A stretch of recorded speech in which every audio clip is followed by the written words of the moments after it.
Hello everyone, क्या हाल चाल आप सबके। मेरा नाम है संचित ग्रोवर और आप देख रहे हैं हमारा YouTube channel CA knowledge portal. अब इस वीडियो में मैं क्या डिस्कस करने वाला हूं वो आपने ऑलरेडी कैप्शन में थंबनेल में देख लिया होगा। We are going to discuss smart study tips for started accountancy course.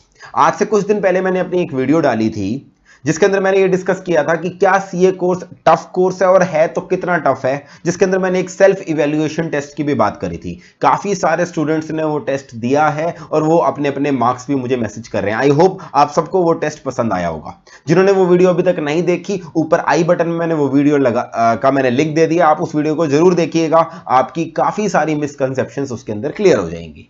अच्छा, उस वीडियो में मैंने एक बात करी थी, स्मार्ट स्टडी करनी है हमें सीए में, हमें हार्ड वर्क नहीं करना, स्मार्ट वर्क करना है। मैंने ये चीज बात करी थी और उसके बाद से काफी कमेंट्स और मैसेजेस मुझे आए कि सर स्मार्ट स्टडी बताओ क्या है, ये ना लेक्चर मत दो कि स्मार्ट स्टडी करनी है, हमको तो क्लियर कट बताओ क्या स्मार्ट स्टडी है। तो ये वीडियो उन बच्चों के लिए भी होने वाली है जो ऑलरेडी सीए की प्रिपरेशन कर रहे हैं, चाहे फाउंडेशन में है, इंटर में है, फाइनल में है। और ये उन बच्चों के लिए भी होने वाली है जो अभी सीए में एंटर करने की सोच रहे हैं। तो मैं यहां पर प्राइमरली पहले इस चीज पे फोकस करूंगा कि सीए कोर्स में जो प्रिपरेशन है वो बाकी कोर्सेज से डिफरेंट कैसे है। मतलब ऐसा क्या है कि सीए कोर्स के अंदर कोई जो 12th क्लास के अंदर बच्चा इतना अच्छा परफॉर्म कर रहा होता है, कई बार ऐसा देखते हैं हम कि 12th क्लास के अंदर एक बच्चा बहुत अच्छा परफॉर्म कर रहा है, वहां का रैंक होल्डर है, 95% मार्क्स लाया है, दिल्ली यूनिवर्सिटी के बहुत अच्छे कॉलेज में चला गया है, मगर सीए के अंदर आता है फेल, फाउंडेशन में फेल, या फाउंडेशन में पास भी होता है ना, 400 में से 200 मार्क्स का क्राइटेरिया होता है पास होने का, 205 पे पास हो रहा है, 202 नंबर पे पास हो रहा है, बिल्कुल पॉइंट पे पास हो रहा है। ऑन दी अदर हैंड वो बच्चे जो 80s में होते हैं, 70s में होते हैं, 90s में होते हैं, जो कई बार ना जब आए होते हैं बेचारे डरे डरे आए होते हैं कि यार पता नहीं हम पास हो भी पाएंगे या नहीं, वो रैंक ले आते हैं। कई बार तो मैं हैरान रह जाता हूं ऐसा, मगर ये एक बार नहीं होता, ये हर अटेम्प्ट में होता है। नवंबर 18, मई 20, नवंबर 19, हर अटेम्प्ट में मैंने ये होते देखा है। तो based on my observation and based on my own personal experience, कभी ना कभी तो मैं भी स्टूडेंट रहा था, तो based on my own experience मैं आपको बताने वाला हूं क्या स्मार्ट स्टडी के तरीके हैं सीए के अंदर। अच्छा, मैं आपको ये बता दूं कि जितनी टिप्स मैं बताने वाला हूं ये मैंने अपने आप पे खुद ट्राई एंड टेस्ट करी हैं। और अगर आप मेरे एजुकेशन बैकग्राउंड के बारे में ज्यादा नहीं जानते तो मैं आपको बता दूं, मेरा फाउंडेशन में भी ऑल इंडिया 5th रैंक थी और अपने इंटर में भी ऑल इंडिया 6th रैंक थी। तो 2-3 बार रैंक मैंने सीए में भी ले रखी है, 2 बार रैंक मेरी सीएस के अंदर भी आ चुकी हैं। मेरे पास 4 ऑल इंडिया रैंक्स हैं, तो मैंने हर बार ये टिप्स अपनाई हैं। तो to some extent I can guarantee tried and tested है, ऐसा नहीं तुम्हारे पे पहली बार टेस्ट कर रहा हूं, मैं अपने पे कर चुका हूं तभी आपको बता रहा हूं। अच्छा, डोंट एक्सपेक्ट मी टू से टेल यू द टिप्स कि हाँ बेटा फोन बंद कर दो, यहां बैठा करो, बेड पे बैठ के मत बैठा पड़ा करो, सवेरे उठा करो, पानी पिया करो, ये किया करो। ये टिप्स नहीं देने वाला भाई मैं। ये सारा परम ज्ञान आप सबके पास ऑलरेडी है, आपके पेरेंट्स इस परम ज्ञान को रोज देते हैं आपको। ना मैं बाबा रामदेव जो आपको योगासन के बारे में बताऊंगा, ना मैं संदीप महेश्वरी जो आपको अलग अलग जिंदगी की चीजें बताऊंगा। भाई मैंने इस वीडियो में क्लियर कट बतानी है ऐसी क्या चीजें आपको करनी है जो सीए कोर्स में बाकी कोर्सेज से डिफरेंट है। अच्छा, पहली स्लाइड में हमेशा बनाता हूं मिसकंसेप्शंस की। मिसकंसेप्शंस तो भरी पड़ी हैं बच्चों के अंदर, सिर्फ टॉपर लोगों के लिए ये कोर्स है। टॉपर जो बच्चे टॉपर होते हैं और वो पास नहीं हो पाते हैं, वो उनके पास ये बहाना होता है, सर हमने तो आधी अधूरी तैयारी करी थी, सारा सिलेबस कवर कर ही कौन सकता है, हमारी क्या गलती, जो हम पढ़ के गए थे उसमें से पेपर नहीं आया। तो मिसकंसेप्शंस में मैं ज्यादा टाइम वेस्ट नहीं करूंगा, ये मैंने सिर्फ एक स्लाइड डाल दी क्योंकि हर साल ये चीजें मुझे सुनने को मिलती हैं। मैं आता हूं सीधा मुद्दे पे। मुद्दा ये है कि ऐसा क्यों है कि सीए की प्रिपरेशन बाकी एग्जाम्स के प्रिपरेशन से थोड़ा हटके है। मतलब जो बच्चा 12th में बीबीए में बीकॉम में अपना अच्छा कर रहा होता है, यहां पर आके क्यों कई बार वो ढंग से नहीं कर पाता या वाइस वर्सा। पहला कारण, जब आप अपना ये इनसे कंपेयर करोगे ना, आप अपने 12th क्लास से कंपेयर करो, हर बच्चा 12th क्लास से कंपेयर करे, फाउंडेशन की सुन बच्चे हो आप या इंटर में बैठे हो इस समय, आप एक बार कंपेयर करो आपका सिलेबस फाउंडेशन का या इंटर का 12th के मुकाबले कितना ज्यादा है। सिर्फ 12th के सिलेबस से मैं अगर फाउंडेशन को कंपेयर करूं, फाउंडेशन हैज ट्रिपल या 4 times the syllabus of 12th। Although काफी सारे टॉपिक कॉमन होते हैं मैं मानता हूं, मगर जब आप सीए इंटर में आओगे, सीए फाइनल में आओगे, वहां तो सिलेबस की कोई कमी नहीं है।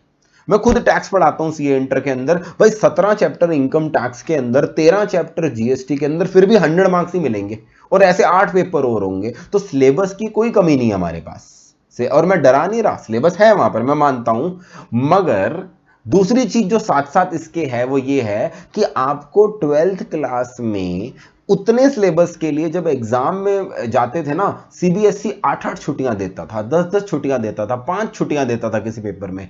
तो बच्चों को आदत पड़ जाती है, वो आखिरी दिन जब तक एग्जाम से पहले 5 छुट्टी ना मिले, 8 छुट्टी ना मिले ना, मजा ही नहीं आता। आपको आदत पड़ जाती है आखिरी दिन में वो क्वेश्चन करने हैं, मगर इंस्टीट्यूट हमारा सिर्फ और सिर्फ एक छुट्टी देता है। सिर्फ एक छुट्टी, चाहे फाउंडेशन में हो, इंटर में हो या फाइनल में, एक ही छुट्टी मिलेगी आपको, दैट्स इट। तो वो बच्चा जो आखिरी दिनों के सहारे बैठा था कि यार मैं आखिरी दिन जब तक किताब का एक एक सवाल नहीं करूंगा, मैं एग्जाम में नहीं जाऊंगा, वो बच्चा तो परेशान हो जाएगा। वो कहेगा यार एक दिन में कैसे सिलेबस रिवाइज करूं। Here lies the difference. यहां पर फर्क आता है कि क्या आप ऐसा पढ़ाई कर रहे हो जिसमें आपको आखिरी दिन डिपेंड होना पड़ता है, या आपकी पढ़ाई करने का तरीका ऐसा है कि भैया आप कह रहे हो एक दिन की छुट्टी पे ले ले यार एग्जाम मेरे से, मैं देने को तैयार हूं। यहां पे फर्क आता है सीए कोर्स के अंदर। और यहां पर आप कैसे तैयारी करो कि आपको आखिरी दिन के लिए ज्यादा टाइम ना लगना पड़े, यही बात मैं करना चाहता हूं प्रैक्टिकली इस वीडियो के अंदर कि हम ऐसी क्या क्या चीजें कर सकते हैं। चलो सीधा मुद्दे पे आते हैं कि हमें ऐसी क्या 6 चीजें करनी है। मैं सिर्फ 6 पॉइंट्स लिख के आया हूं इस वीडियो में, उन्हीं 6 पे डिस्कशन करूंगा जल्दी से जल्दी। पहली चीज, आपको पहली चीज जो करनी है सीए कोर्स की प्रिपरेशन के अंदर, वो है आपके पास टाइम टेबल फिक्स होना चाहिए। भाई बिना तैयारी, बिना प्लानिंग के आप नहीं कर सकते सीए कोर्स। अगर आप ऐसी 12th क्लास की तरह बैठ जाओ कि हाँ भाई शुरू हो जाओ, टीचर्स को बोलो हाँ पढ़ाते जाओ, हमारे पास तो कोई प्लानिंग नहीं है, आप ही बताते जाओ सारा कुछ, नहीं हो पाएगा। You need to have a clear time table कि भाई मुझे इतनी, क्योंकि रेगुलर कॉलेज तो है नहीं, मुझे इतना समय क्लासेस करनी है या वर्चुअल क्लासेस करनी है, पेन ड्राइव क्लासेस, उसमें भी अगर आप पेन ड्राइव या वर्चुअल क्लासेस कर रहे हो अपने पे डिसिप्लिन मेंटेन करना। फिर यहाँ पर कोई भी कोचिंग वाला आपको सिर्फ इंजेक्शन नहीं दे पाएगा कि हाँ भाई बेटा मेरी क्लास ले ले तू पास हो जाएगा। सेल्फ स्टडी करनी पड़ेगी, रिविजन करनी पड़ेगी, और कई बार 2 रिविजन करनी पड़ेंगी। तो 2 रिविजन के लिए टाइम रखना। मान लो आपके नवंबर में पेपर है, नवंबर 20 में आप टारगेट कर रहे हो, तो आपको सितंबर तक अपनी क्लासेस खत्म करनी पड़ेंगी। आपको 1.5 से 2 महीना रखना पड़ेगा। ये टाइम टेबल पूरा क्लियरली डिफाइंड होना चाहिए। बेशक बफर हो, यहां पर 1 हफ्ते का बफर हो कि हाँ भाई इधर का उधर हो जाए कुछ टाइम, जो अनसीन सर्कमस्टांसेस है, मगर टाइम टेबल के बिना तो काम नहीं चलेगा। अब कुछ बच्चों के मेरे पास कंटिन्यूसली मैसेज आ रहे हैं, सर हमारा टाइम टेबल आप बना दो। बहुत सारे बच्चों के मैसेज आया, वीडियोस भी अगर आप देखोगे मेरे पुरानी वीडियोस के जितने भी मैंने पीछे 1 महीने में डाली हैं, सर टाइम टेबल बताओ, टाइम टेबल बताओ, टाइम टेबल बताओ। देखो मेरा मानना ये है टाइम टेबल ना बच्चे को खुद को बनाना चाहिए, क्योंकि आप सबके सर्कमस्टेंसेस अलग हैं। आप जो इस समय मुझे सुन रहे हो, कोई बच्चा अप्रैल से तैयारी शुरू कर चुका है, कोई मई के अंदर शुरू कर रहा है, कोई अभी भी सपना देख रहा है लॉकडाउन खुलेगा मैं बाहर निकलूंगा। वो अभी बच्चा सपना ले रहा है कि लॉकडाउन खुलेगा, लॉकडाउन खुलेगा, कोरोना वायरस इस धरती से उठ जाएगा। सारे बच्चे अपना टाइम टेबल खुद बनाते हैं मेरे हिसाब से। तो फिर भी क्योंकि ये रिक्वेस्ट कंटिन्यूसली आ रही है, हर वीडियो के नीचे आ रही है, तो मैं जरूर फाउंडेशन के लिए भी और इंटर के लिए भी टाइम टेबल की वीडियो बनाऊंगा। कुछ ही दिन में बनाऊंगा, मैं दे दूंगा, बट फिर भी मैं यही बोलूंगा इस वीडियो में, टाइम टेबल अपना खुद बनाओ और जरूर बनाओ। नेक्स्ट चीज जो है वो ये है, ये दोनों पॉइंट जो मेरे को बताने हैं, ये सबसे इंपॉर्टेंट पॉइंट है जिनको मैं डिटेल में बताना चाहता हूं। इनफैक्ट ये वीडियो इन्हीं 2 पॉइंट्स के लिए बनाई है। पहली चीज, जब भी आप कोई चीज पढ़ोगे सीए कोर्स के अंदर, जब आप पहली बार पढ़ोगे ना उस चीज को, जब आप उसको समझोगे, तो मेरे से एक चीज लिखवा लो, कोई भी सब्जेक्ट है किसी भी लेवल पे, फाउंडेशन पे, इंटर पे या फाइनल में, कभी भी आपको ये फीलिंग नहीं आएगी यार ये बहुत मुश्किल है मुझे समझ नहीं आ रहा। There is nothing, no topic at all जो इतना टफ है जो आपको समझ में नहीं आएगा। समझ में हर चीज आएगी, हर बच्चे को आएगी, ये मेरी गारंटीड है। ठीक है, मगर दिक्कत ये आएगी कि जब बच्चा उसको समझ लेगा। देखो हम पहली बार जब चीज को समझते हैं ना, उसकी पूरी गहराई में डूब जाते हैं। Go to the deepest level, हर चीज पूछो अपने टीचर से, व्हाट, व्हाई, इफ, क्यों, करो सारा कुछ। मगर जब पहली बार उस चीज को समझ लिया डिटेल में, जब आप उस चैप्टर की चरम सीमा पर हो, बिल्कुल टॉप मोस्ट पॉइंट पर हो, थिंक कि आज से 2 महीने बाद, 3 महीने बाद जब मैं इस चैप्टर को रिवाइज करूंगा, ये सब उड़ जाएगा मेरे दिमाग से। और अभी आपको, जब आप उस चैप्टर की चरम सीमा पे हो, आपको अपनी अगली रिवीजन के लिए तैयारी करनी है। सर कैसे करनी है तैयारी? ऐसे करनी है, मैं आपको प्रैक्टिकल एग्जांपल देता हूं। 12th क्लास के किसी सब्जेक्ट का एग्जांपल देता हूं मैं। 12th क्लास में मैथ्स तो चलो सबके पास नहीं होती, अकाउंट्स का एग्जांपल देता हूं। 12th क्लास में आप सबके पास एक चैप्टर था अकाउंट्स के अंदर, कंपनी अकाउंट्स। वो शेयर इशू करते थे, एप्लीकेशन, अलॉटमेंट, डिवेंचर, ये वो।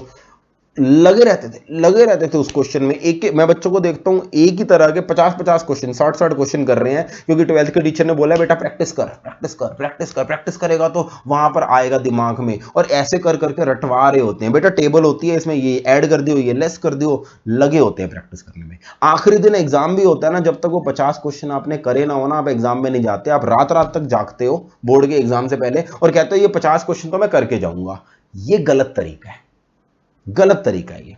अगर आज मैं आप सबसे फ्रैंकली पूछूं, आज आप सारे ठंडे दिमाग से बैठे हो, आप सबने अपनी 12th क्लास क्लियर कर लिया है, मैं आपसे पूछूं, मुझे जरा वो शेयर्स और डिबेंचर्स इशू वाला चैप्टर जो अकाउंट्स में आपके लिए इतना बड़ा हुआ था 12th क्लास में, जरा 15 मिनट में समझाओ। आप में से काफी बच्चे 15 मिनट में उसका जिस्ट मुझे दे देंगे, सर ये 5 एंट्री होती हैं, अगर ऐसा हो जाए तो ये छठी एंट्री होती है, इसमें ये कैलकुलेशन होती है, कर लेना जयराम जी की।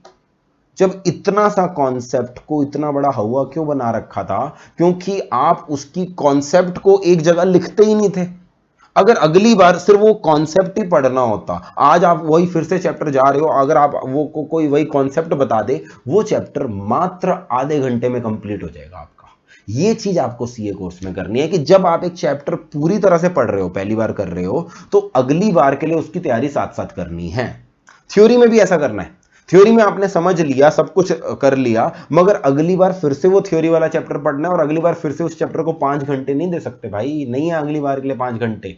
अगली बार वो चैप्टर को 2 घंटे दे सकते हैं, तो ऐसा क्या करें कि इस बार 5 घंटे लगे थे, अगली बार 2 लगे। उसके लिए बेस्ट तरीका होता है, मैं अगले पॉइंट पे आ रहा हूं, फ्लो चार्ट्स। देखो ये तो ट्राइड एंड टेस्टेड चीज है, पिक्चर्स हमारे दिमाग में ना फिक्स हो जाती है। तो थ्योरी के लिए तो बेस्ट चीज है, जब आप एक चैप्टर पढ़ लेते हो ना, उसके समरी पॉइंट्स बना लो, या बेस्ट चीज है उसका फ्लो चार्ट बना लो। एक पिक्चर फॉर्म के अंदर उस चैप्टर को समराइज कर दो। आप जरा अपनी बिजनेस स्टडीज याद करो, या जिन लोगों ने लॉ पढ़ लिया है, या इकोनॉमिक्स का कोई एग्जांपल ले लो, डिमांड वाले चैप्टर का एग्जांपल ले लो। आज एक बार इमेजिन करो उस चैप्टर के अंदर क्या क्या चीजें थी। डिमांड का मतलब था, डिटर्मिनेंट्स ऑफ डिमांड थे, उसके अंदर प्राइस ऑफ डिमांड के अंदर आपने इतना बड़ा एनालिसिस करा था, लॉ ऑफ डिमांड के एक्सेप्शंस क्या होते हैं। अगर आप उसको फ्लो चार्ट में सजाना बैठ जाओ ना, आपके एक पेज पे आ जाएंगे ये सारे टॉपिक, और पॉइंटर्स लिखते जाओ बस। उससे क्या होगा, अगली बार ना जब ऐसा फीलिंग आ रही होती है ना यार इस चैप्टर में है क्या, वो फ्लो चार्ट देख के सारी चीज समझ में आ जाती है। पॉइंटर्स बना लो, शॉर्ट नोट्स बना लो, ये बहुत बहुत बहुत इफेक्टिव टेक्निक है, और ये सिर्फ आप कर सकते हो। मैं हर बार स्टूडेंट्स को बोलता हूं, मुझे पता है कुछ स्टूडेंट्स शिद्दत से करते हैं, कुछ स्टूडेंट्स बिल्कुल नहीं करते। तो अब थक हार के मैंने क्या करना शुरू कर दिया, एटलीस्ट अपने सब्जेक्ट्स के अंदर, और साहिल सर लॉ वाले सब्जेक्ट के अंदर, हम तो अपने नोट्स जो फ्लो चार्ट्स हैं वो बच्चों को दे ही देते हैं। मेरे टैक्स के, जीएसटी के, इनकम टैक्स के सारे फ्लो चार्ट्स मैं बच्चों को दे देता हूं, और वो इस कारण की वजह से देता हूं कि मैंने देखा है बच्चे मेरे इतने कहने के बावजूद फ्लो चार्ट नहीं बनाते, और बहाना उनके पास यही होता है, सर टाइम नहीं है हमारे पास। सिमिलरली अब मेरे जो इकोनॉमिक्स के भी मैं क्या कर रहा हूं, इकोनॉमिक्स की बुक को पूरा फ्लो चार्ट फॉर्म में, समराइज फॉर्म में बना के दे रहा हूं, ताकि वो आखिरी दिन, वो जो सेकंड रिवीजन, थर्ड रिवीजन के समय आपको बहुत जरूरी होती है उस चीज को जल्दी पढ़ना, वो पॉसिबली सिर्फ फ्लो चार्ट से और रिवीजन नोट्स के हैं। तो ये जो रिवीजन वाली चीज है ना, ये सेकेंडरी चीज नहीं है, ये बहुत इंपॉर्टेंट चीज है, और ये ऐसा नहीं कि लास्ट में अलग से होने वाला है, ये आपकी पहली बार जब स्टडी कर रहे हो, पहली रिवीजन कर रहे हो, उसी समय करना पड़ेगा। अब आपके तो कहोगे चल सर ठीक है, चलो थ्योरी का तो हम बना लेंगे, या आप अपने नोट्स दे दोगे, या कहीं और से नोट्स इधर उधर से जुगाड़ कर लेंगे, प्रैक्टिकल में क्या करेंगे? थ्योरी में तो मैंने आपको बता दिया फ्लो चार्ट बनाने हैं, खुद बनाओ या कोई फैकल्टी के ले लो, मगर प्रैक्टिकल में क्या करेंगे? देखो प्रैक्टिकल में एग्री, प्रैक्टिकल मैथ्स हो, अकाउंट्स हो, उसके अंदर ना फ्लो चार्ट बनाने बहुत मुश्किल होते हैं। कुछ फैकल्टी फ्लो चार्ट बनाते हैं उसके भी, मगर मैंने देखा है मोरलेस उसी कॉन्सेप्ट को जो किताब में सीधी फॉर्म में लिखा होता है ना, उसको राउंड सर्कल्स में, बॉक्सेस में डाल देते हैं, कहते हैं फ्लो चार्ट बन गया बेटा, ये पढ़ लो। प्रैक्टिकल में I agree, it is all more less question based, मगर वहां पर एक और टेक्निक है। ये टेक्निक मैंने अपने आप बनाई है, ये मैंने कहीं पढ़ी नहीं है, ये मेरी खुद की टेक्निक है। और जो मैं ये करता था, मैं क्या करता था मैं आपको बताऊं, मैं फिर से उसी एग्जांपल पे आता हूं, अकाउंट्स वाले एग्जांपल पे। अगर आपके पास 50 सवाल है शेयर्स इशू के 12th क्लास का, तो आपने एक चीज नोट करी होगी, सारे सवाल अलग नहीं होते।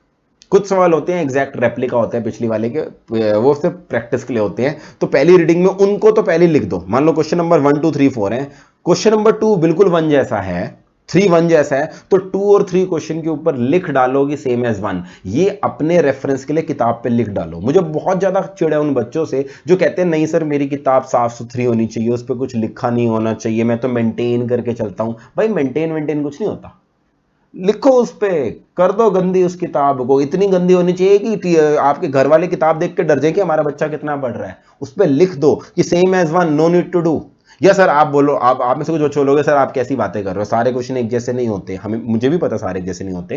तो एक और एग्जांपल लेते हैं, क्वेश्चन नंबर 1 जैसा था, मगर क्वेश्चन नंबर 2 में कोई एक एडजस्ट वर्किंग नोट था जो आपको अच्छा लगा, कोई एक एडजस्टमेंट थी जो चैप्टर क्वेश्चन नंबर 1 से डिफरेंट थी। ऐसे ही होता है ना अकाउंट्स के अंदर, मैथ्स के अंदर भी ऐसा ही होता है, पिछले क्वेश्चन जैसा होता है, फिगर्स अलग होती है, बस एक नया पॉइंट आ जाता है कोई, तो भाई सिर्फ उस पॉइंट को मार्क कर लो।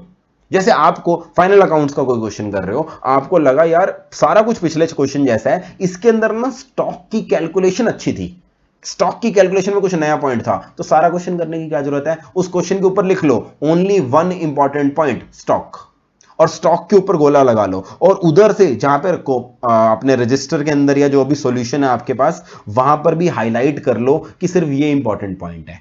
इसके अलावा एक और इंपॉर्टेंट चीज जो मैं करता था, मैं हमेशा प्रैक्टिकल में ना अपनी लैंग्वेज में, व्हेन आई से अपनी लैंग्वेज, हम सब लोग ना आज की डेट में इंग्लिश बोलते हैं ना हिंदी बोलते हैं, हम मिक्सचर बोलते हैं, हिंदी इंग्लिश मिक्स करके। So what ever language you speak in your daily life, Hindi English का मिक्स, आपको अपने लिए कमेंट्स लिखने हैं उस क्वेश्चन के अंदर।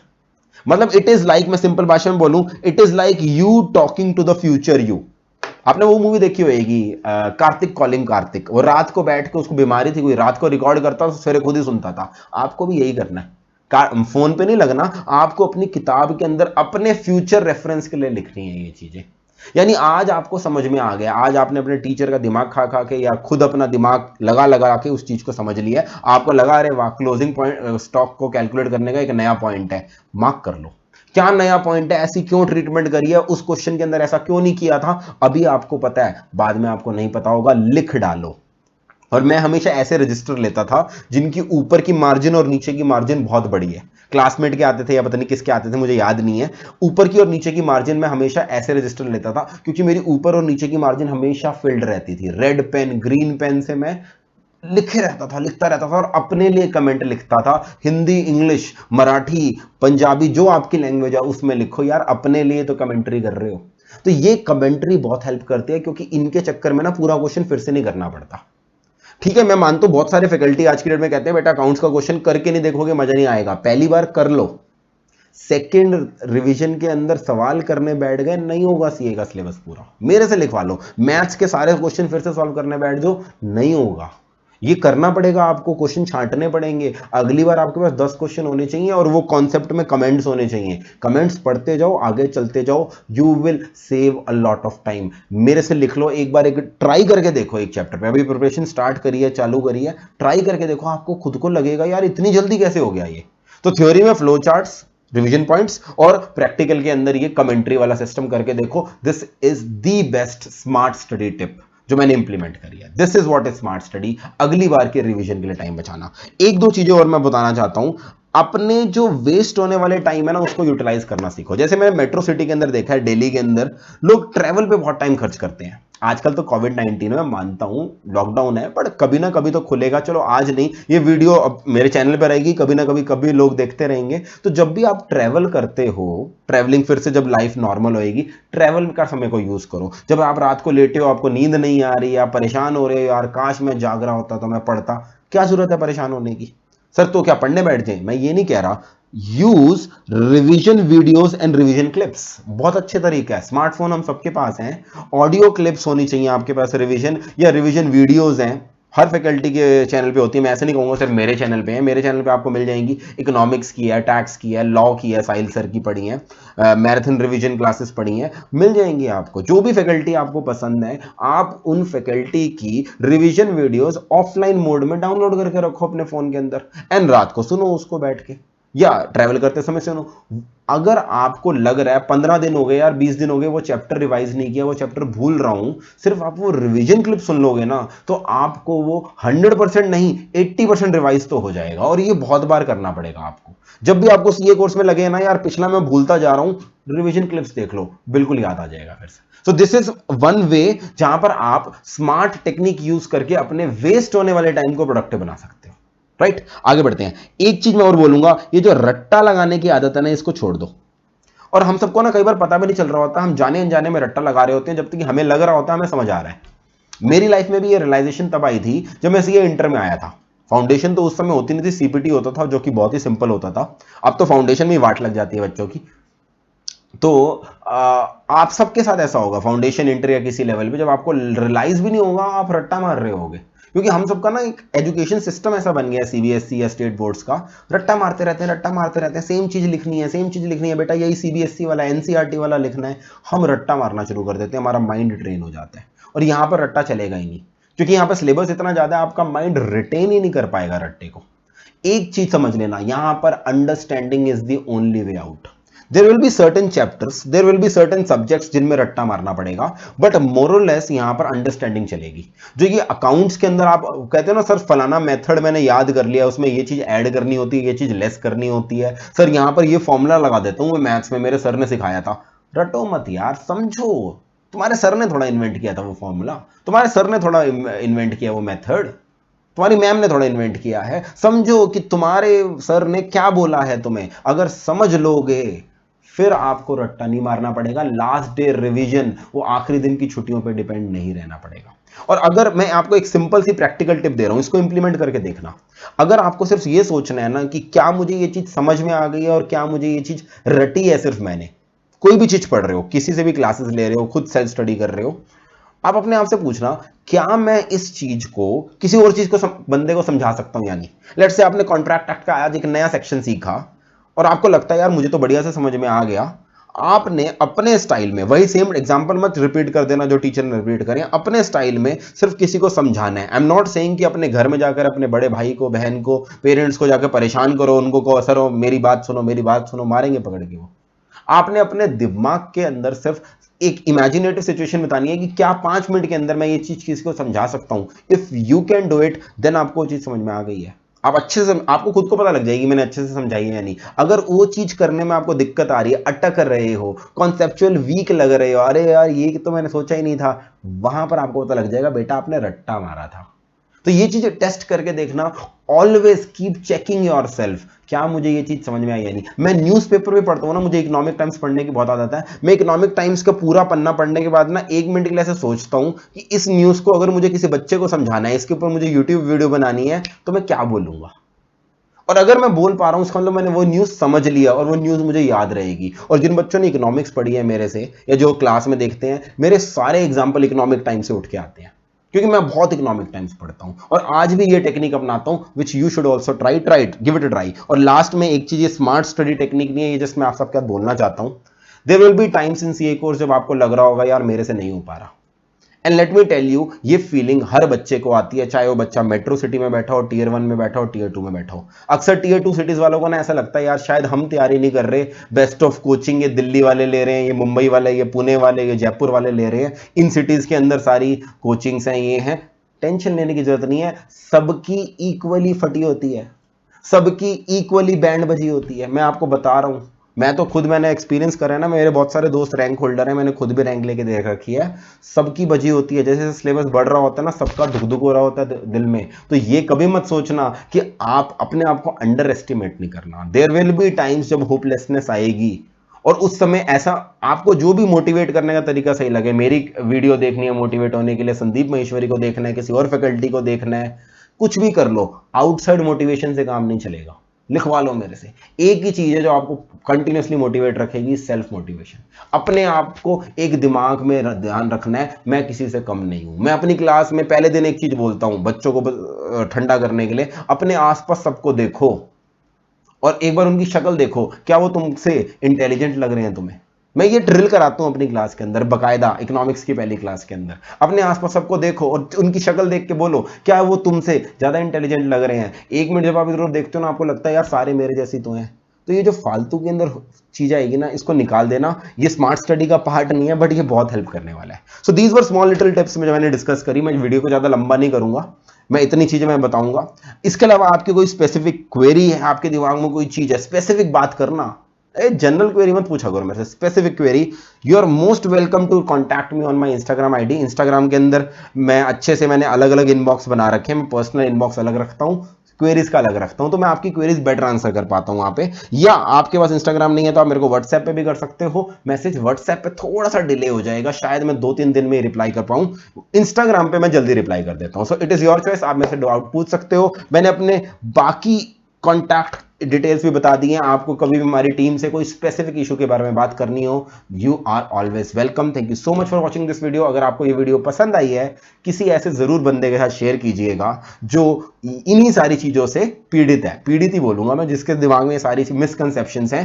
And I will keep making more videos for you. I will see you in other videos. Thank you so much. This was संचित ग्रोवर विद यू।